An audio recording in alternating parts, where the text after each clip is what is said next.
Okay, well, assembling the fork is basically the reverse of disassembly.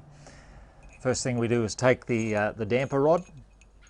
If we've replaced the little O-ring here on the damper rod piston, basically it's always a good idea. I think I've got a little bit of my fork oil here, just to lube all the elements up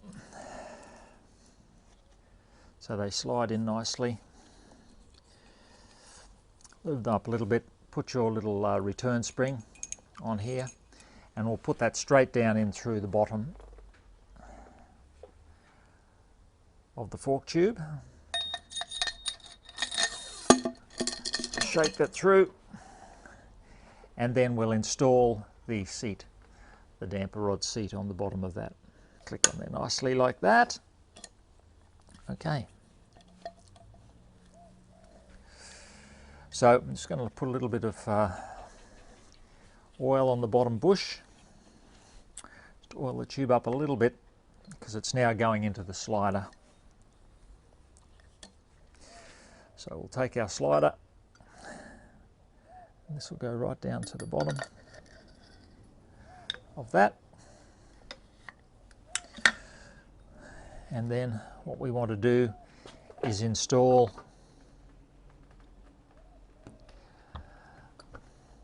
the damper rod bolt, and of course with a brand new crush washer. Put him on here, and actually what I've forgotten to get out of my cupboard is actually a little bit of thread lock. A little bit of thread lock there. I'll just grab some of that. So there we are, a little bit of thread locker blue. I don't know what the colour is where you are, but it's blue in Australia. Just put a little bit of the thread locker on here, and we want to engage, basically that's a 6mm Allen key. We want to engage with the bottom of that damper rod seat. So might need our little supporter down there to hold the top of the damper rod. Got that in place. I'll just wind that in. Okay, that's taken up. Now the actual torque on that's meant to be 25 Newton meters. I actually can't get my little torque wrench. There's no way I can get that in there to turn that, so I'm going to have to just give it a little bit of a curl with this one and tighten it a little bit later.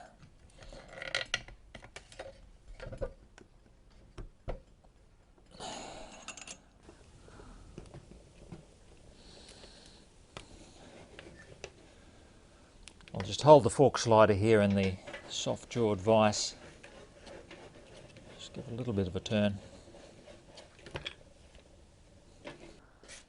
My bit of bamboo here. Super high-tech bit of operation, this one. Let's just give it a little bit of a tighten up.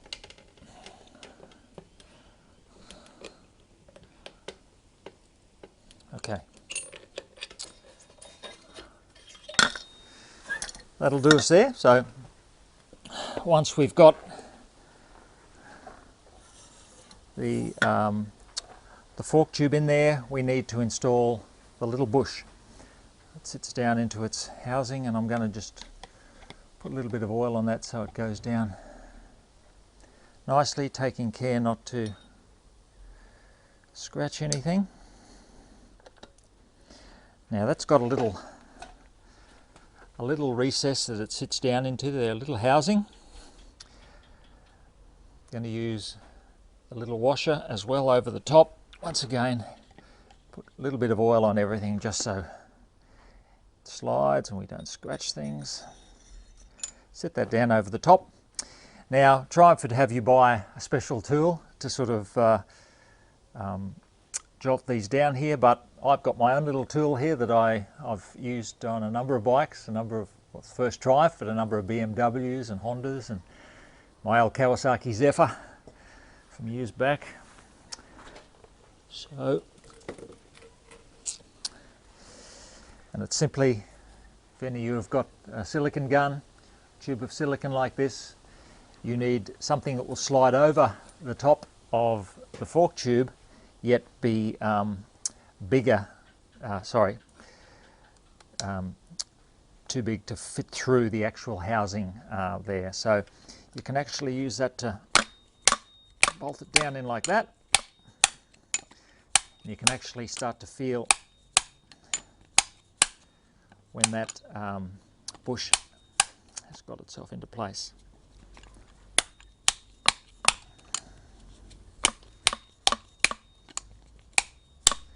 Of course, put a little bit of oil on the inside of that so you don't take any chance of scratching your fork tube.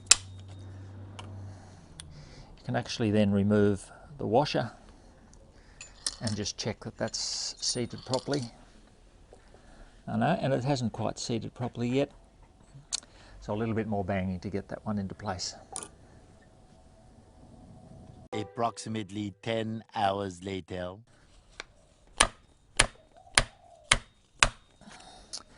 Okay, once that's down as far as you can get it, you see you've got a nice little gap in there for your oil seal, and you may be able to see there's a little slot around there where your retaining clip comes in. So the next bit you want to do is put on your oil seal. Now, the oil seals normally have some sort of markings on the top to show you which way's up. Make sure you check that out with your brand of oil seal. This way's up for me, and this company gives me a little bit of special graphite based grease that they suggest to use with the oil seal, so I'm going to use their stuff. So you use this on the inner, basically on the inner lips of your oil seal.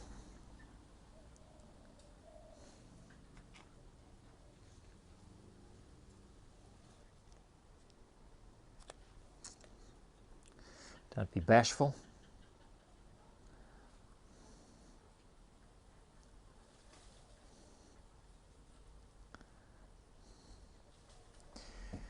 Okay, so checking which way's up, supporting the bottom of your slider. You can just actually find a point there, and we can put that oil seal down.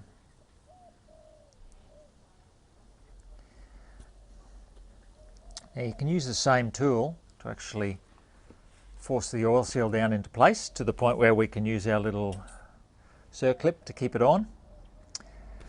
And where did I put that tool? Oh, here it is. Now one way you can avoid damaging the top of your oil seal is to use your old oil seal.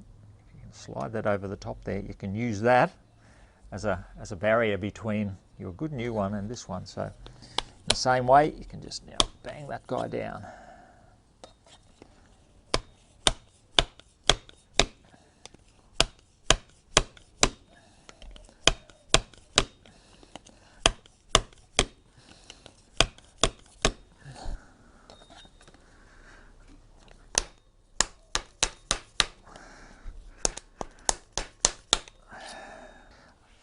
Okay, so once you've got that bang down enough, you can sort of pull up your old oil seal and keep that out of the way.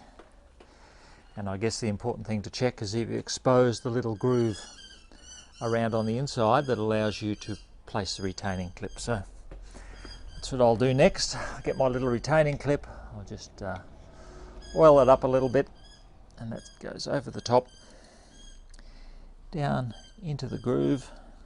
Just squeeze it together and pop it down.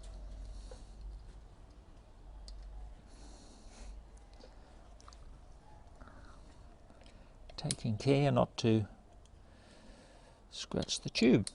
And there we are, that clicked in. As you can probably see, I don't know whether you can or not, see the little retaining clip now in place. So the last bit then of this phase is to put a little bit of oil on your dust seal, just to slide it on, the same graphite based lubricant that came with it. So I'll squeeze a little bit of that out. Once again, put some of that on the inner lips so it can slide down.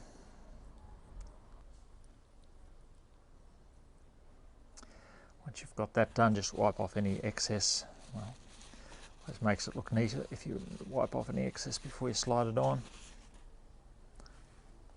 Slip that down over the fork tube, and then you can pop that down into place. That's got it.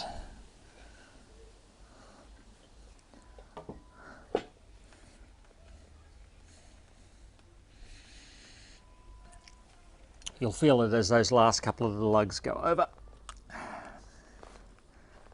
So grab yourself a little bit of a clean rag, wipe it up, and that's that phase of the reassembly done. So now you've got a nicely moving fork tube within your slider, and the seals are all in place for when we put the oil in, which is our next step. Now, Drive gives a specification not only for the oil type, it's a very light one actually, 5W, but also the volume of oil in each fork. It's 459 mils in this case, but they also give a height from the top of the fork tube when it's fully compressed. So I think the best way is to actually put a little bit less than the recommended volume in, then top up to the required height, which is what I'm going to do. So I'll put 459 mils of this lovely looking new oil into my tub here. So I'm going to start with about 450.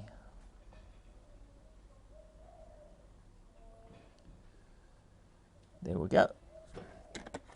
And then plan to top up as required, and it's handy to have a little syringe that'll actually fit down in top of the fork tube to actually allow you to dispense that last bit. Then clamp your fork assembly into something with soft jaws that can keep it upright. Just check that you've got your fork relatively straight, and then providing the fork tube's fully compressed into the slider, you can put your oil in. So I'll put in the 450 millilitres as specified.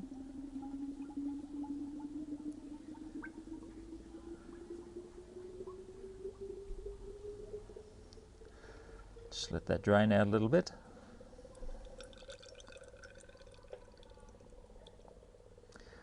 Then you need to pump it through. I noticed the Triumph Sprint manual says pump it through at least 10 times. Make sure the oil's evenly distributed between the bottom chamber and the top tube. And sort of reclamp it again and start taking some measurements. Leave that one there. Just loosen this guy off a little bit so I can do some pumping of it. Straight away you can feel the dampening effect there of it having to force through the little hole. That's 1, 2, 3, 4, 5, and there we have a 10. So I'll just lightly clamp that one again, just check I've got it fairly straight. A little bit this way. Okay, just lightly clamp it so it can't move, of course, in a soft toothed or soft jaw clamp. And then, let's see where our level's got to.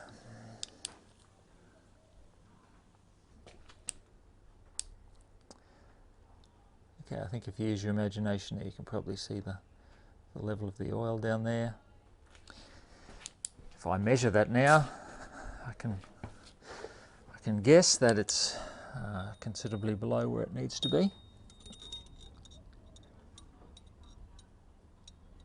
Yes, in fact I can't even reach it, and I've got a 15 millimetre or 150 millimetre ruler, so I'm definitely going to need to put a little bit more in.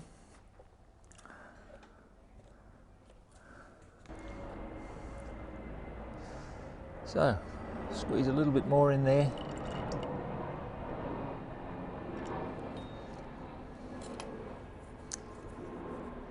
At the same time, trying to measure where we've come up to.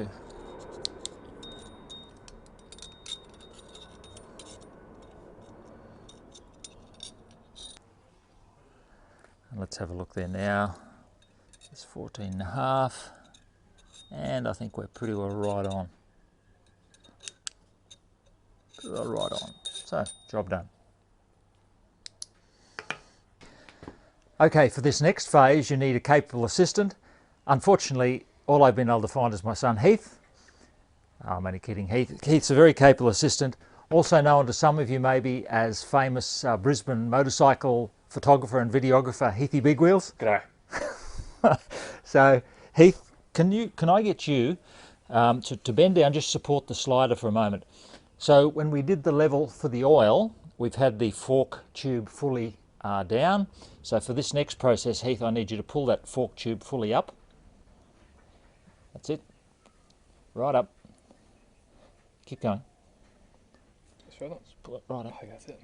Is that it? Okay, so we now need to take the top bolt, which I'll just oil a little bit around the surface here to give it a bit of a good lubrication. Sorry to step in front of you, Heathy Big Wheels. It's all good. And our mainspring. Now in the sprint models, the actual mainspring goes in with the most compressed end first. The tightest wind of the spring goes in first. So I'll just install that one in.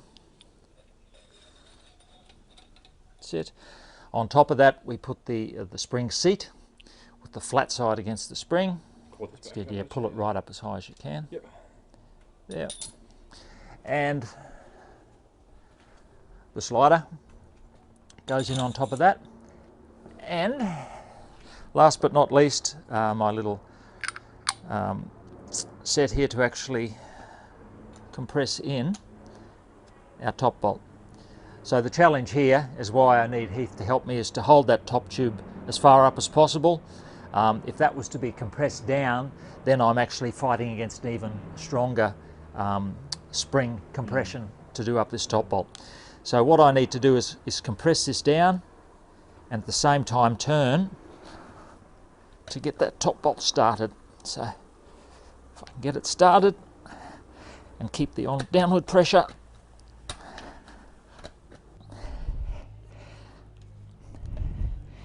and best to actually get quite a few threads on before you take the pressure off. And while I've got Heath here, I'm actually also going to try and torque it up to the specified torque of 30 Newton meters. Just let this get a little bit on first before I stop the pressure.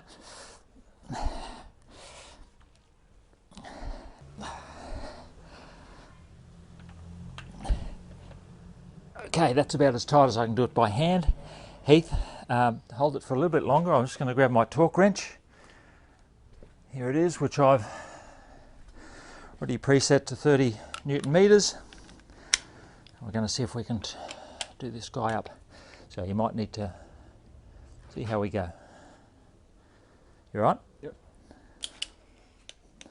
If this is a bit hard to stop spinning, we can always do the final tightening once it's in the yoke on the bike.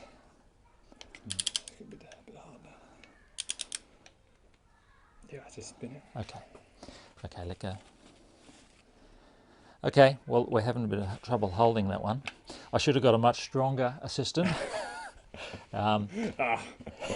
Nonetheless, I think that's not an uncommon problem.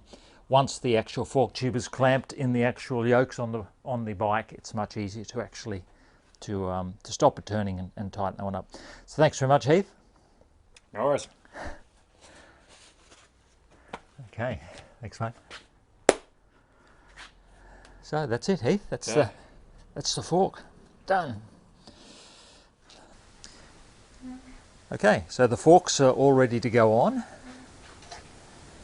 So they're mounted via, it's called the bottom yoke and the top yoke up here.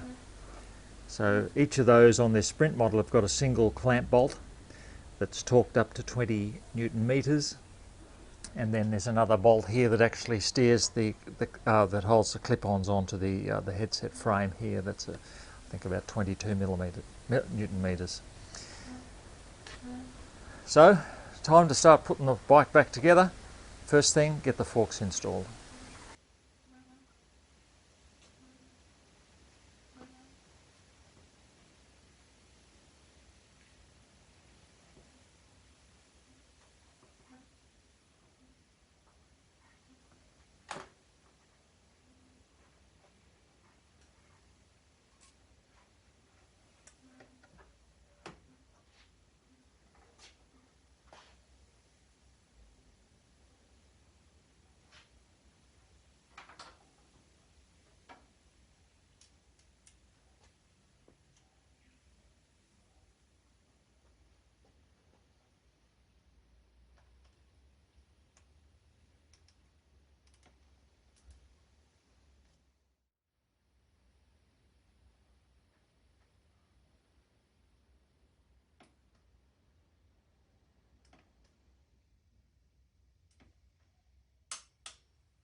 That's at 22 Newton meters, that little handlebar clamp bolt.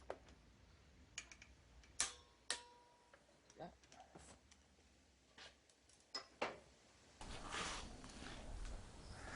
So if you remember, we weren't able to tighten the top bolt on both of the fork legs. So what I'm going to do first is install that into the bottom yoke, just enough so I can clamp it. So you sort of twist your, okay, I'll twist him up there, hold him in place by clamping up that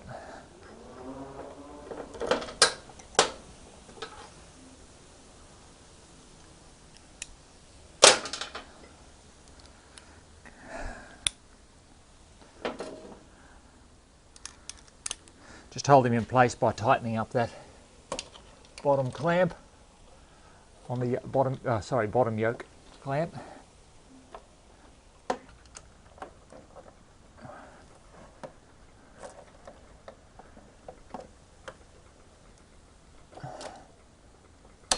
That's got it. Yep, all done. Now we can take our 24mm socket for the top bolt, set to 30 Newton meters. And if we can get that in there, we'll be able to tighten that up. Now it's held in the clamp.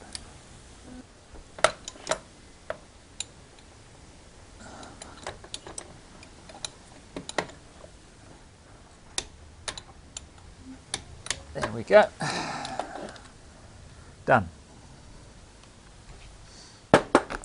Then it's a matter of loosening off the lower clamp again and then putting it up properly, just like on the other side.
Okay, well, the forks are all on, the front wheel's back on. The last job that needs to be done is the forks need to be aligned.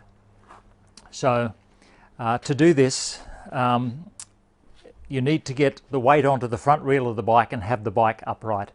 So I've just used a paddock stand at the back. The bike's up on a paddock stand.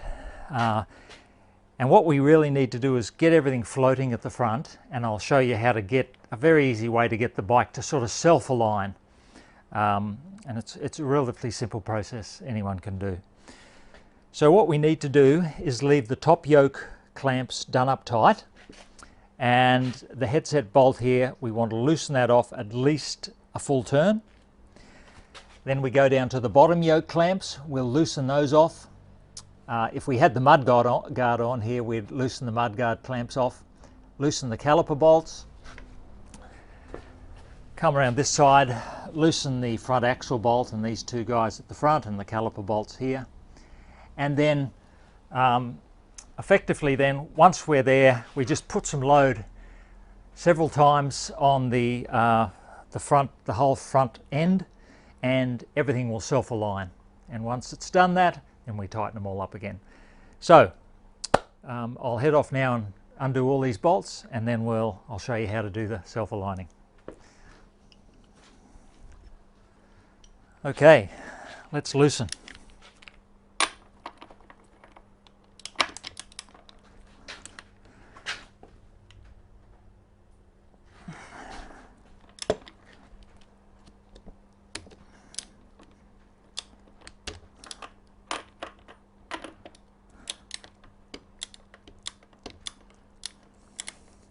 So I'll go a full complete turn there, so that's nice and loose. Start with our top clamps there, we leave on. We'll get onto our bottom clamps and loosen those off. These are not easy to get to with the fairing on.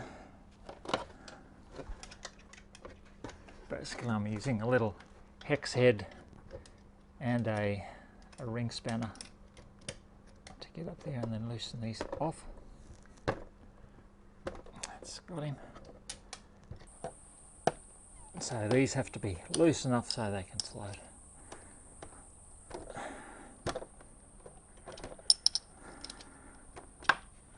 If they can't float, then this is a waste of time. The brake calipers.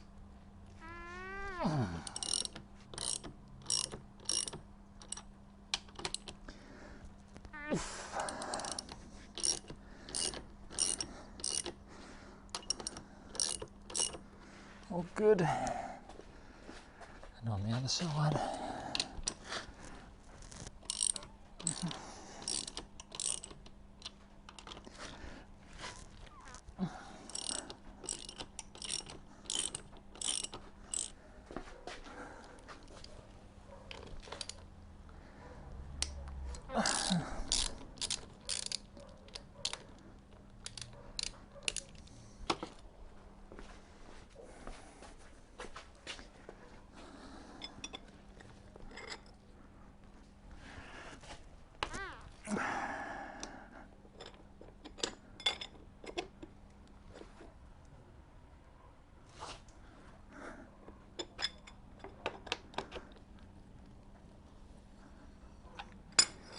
Okay, that's all done.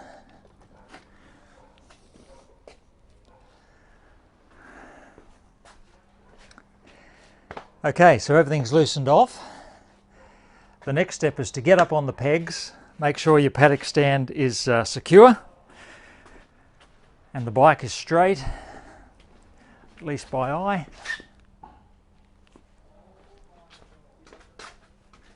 And get yourself up on the pegs. And it looks a bit silly as if you're giving pulmonary resuscitation to the bike, but effectively what we're doing is just putting some pressure on that front end, and the bike itself will realign. The top and the bottom yoke can move independent of each other and realign themselves in their positions. So do this half a dozen times.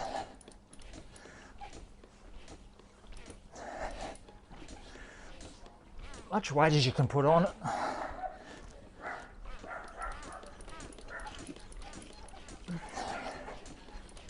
Should be plenty. Okay. And don't touch anything. And now it's a matter of looking up all the torque settings and doing all this in a particular order. You start with your top headset bolt, which I'll start with first. That one is a 65 Newton meter bolt. So I've got to go and get my big torque wrench, but I'll set about now tightening them all up. And I'll explain the order as I go. Okay, I've got my big torque wrench set to 65 Newton meters and my 30mm socket to do up this top bolt, or I guess steering stem nuts, probably the proper term to call it. Just make sure we're going the right way with this one. That's good. We'll torque this guy up. I guess initially I'll do it up as tight as I can by hand.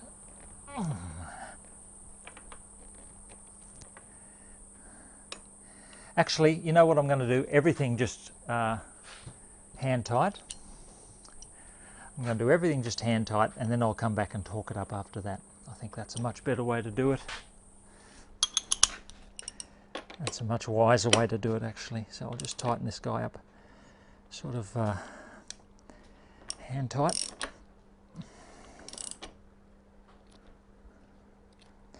And the order is, that's hand tight there. The order is headset bolt first, bottom yoke clamp, axle nut, and then finally your calipers. And then once you've got them all up hand tight, then we'll go through and then torque them up properly. Okay, that's that side. And if I can get over this other side. Okay, that's up nice and tight there. Next is our axle bolt.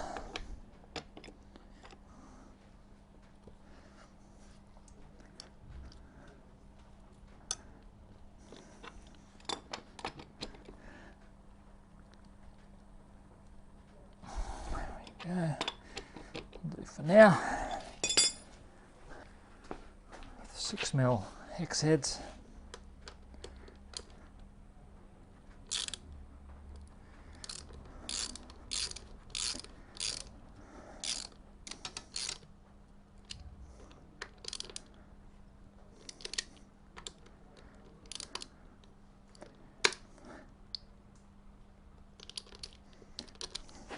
And finally the caliper bolts.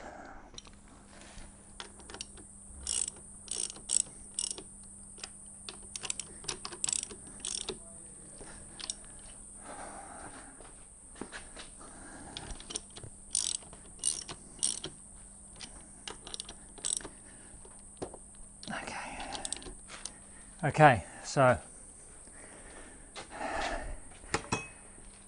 apart from me dripping with sweat in the Brisbane summer here, everything's done up finger tight. So now it's time to go back in the same order and then torque everything up to the proper specified torque.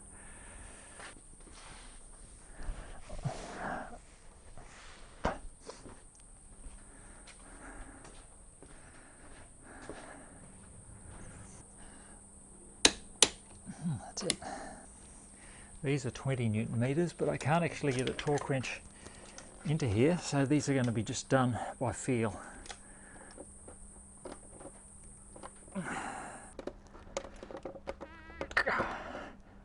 Okay, that's a good 20 Newton meters there. Okay, the axle nut is 61 Newton meters of all things, 61 Newton meters.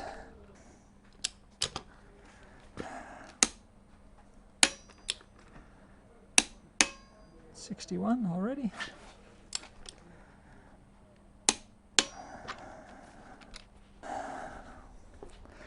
And last but not least, the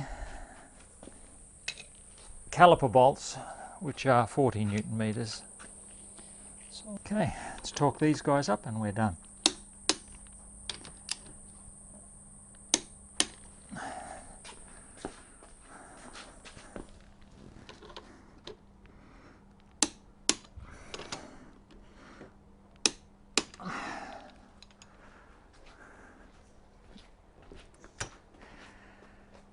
Okay, well, after all that, our forks should all be aligned, and what remains is a test drive. So as far as the fork reconditioning is done, post test drive or pending a test drive, job done. Thanks for watching. Hope it's been useful.